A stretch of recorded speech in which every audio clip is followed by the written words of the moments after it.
Let's be honest, people. He killed Fisker. That company was holding on to a thread.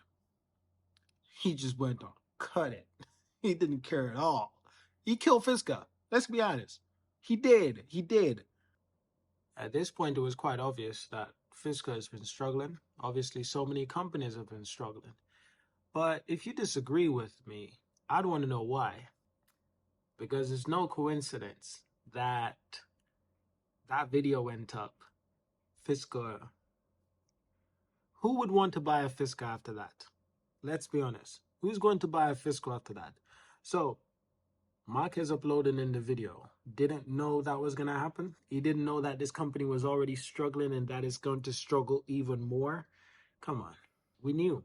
We knew. So, at that point, you got to think, did he do it knowingly? I mean, we knew. If I was going to upload that video, I was be like,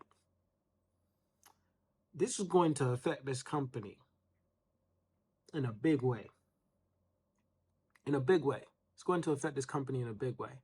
But you know what? His response were even cold. His response was cold.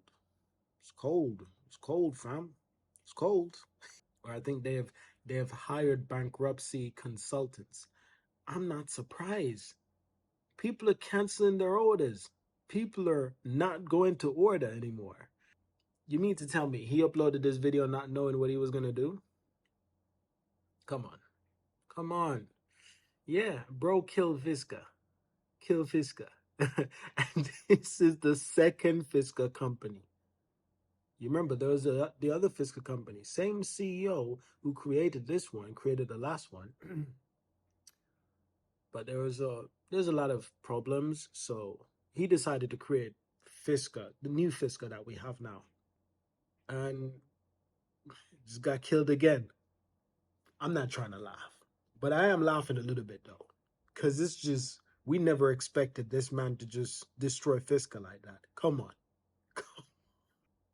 Fisker even offered him to, um, send out some engineers, I think, to update the car, or to give him a real car, a car that's been updated with the updated software.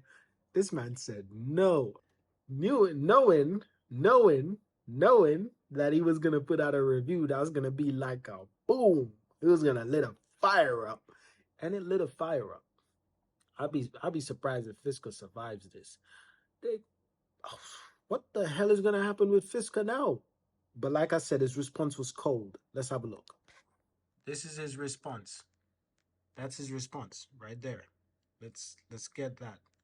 Either a review calling the product bad killed the company, or the product was so bad it killed the company. I'm not gonna say much, but all I'm gonna say is that's cold, because he knows what he did, and he knows what's created, and he doesn't care.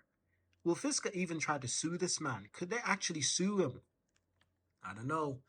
I think Fisker will try. Fisker might look into it. They might speak to their lawyers and think, can we sue this dude? Because he just ruined our company. He just ruined our entire release. So it's within reason to think Fisker might want compensation. I wouldn't be surprised if Fisker tried to sue MKBHD. I would not be surprised, because he just destroyed Fisker and, to a certain extent, admitted it. That's cold. But he admits it in a way that's like, you can't sue me because I'm just the reviewer. I'm not the bad guy. I was just being honest. That's hilarious. Come on. I'm not the only one who's laughing.